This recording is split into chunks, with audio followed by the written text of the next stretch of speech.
नमस्ते काका. नमस्कार. काका तुमचं नाव काय? मंगलदास दामू सोलाट. तुमचं गाव कोणतं? गुंजाळवाडी. गुंजाळवाडी. मला असं आठवतं तुम्ही 2 महिन्यापूर्वी आमच्याकडे ट्रीटमेंटसाठी आला होता. हो. पण तुम्हाला झालं काय होतं? पण त्यावेळेला मी ते ब्लोअर आमचा पलटी झाला, ट्रॅक्टर ब्लोअर. हा. तो उचलायला गेला, तो 400 लिटर ब्लोअर होता भरलेला. बर. औषध थोडं महाग असल्यामुळं म्हटलं ओतून देण्याच्या ऐवजी थोडं ताकद लावून आम्ही 3-4 लोकांना उचललं. पण ते उचलतं आणि ते जादा लोड आल्यामुळं जास्त ताकद लावली आणि मग ते मणक्यामध्ये असा कट असा आवाज झाला. बर. म्हणजे मणका फ्रॅक्चर झाला त्यावेळेस? हा.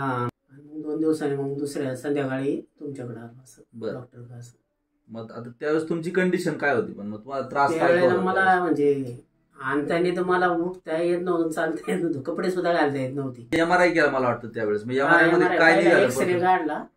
एक्सरे मध्ये दाखवलं होतं तिथं काहीतरी पिचले. मग नंतर आपण इथं MRI केला आपला रोबीच्या याला. त्यावेळेस दोन मणक्यांना फ्रॅक्चर निघाला. फ्रॅक्चर दाखवलं त्याच्यामध्ये. आता या सगळ्या ट्रीटमेंटच्या काळामध्ये 2 महिने गेले तुम्हाला. 2 महिने गेले. आपण तुमच्यावर उपचार काय काय केले?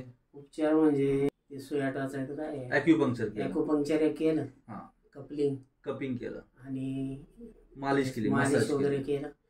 आणि ते बाकीच्या फिजिओथेरपी केलं. मान खाली काहीतरी द्यायचे असे स्ट्रेचिंगचे इन्स्ट्रुमेंट दिले तुम्हाला आणि कमरे खाली एक द्यायचे असं. गरम याचा शेक पण दिला. गरम ते काय लोशन लावून वरती त्याच्यावर शेक आपलं द्यायचं. कितव्या दिवशी तुम्हाला आराम पडला ट्रीटमेंट त्याच्यानंतर ते 15व्या दिवसांनी मग मला जरा बरं वाटायला लागलं.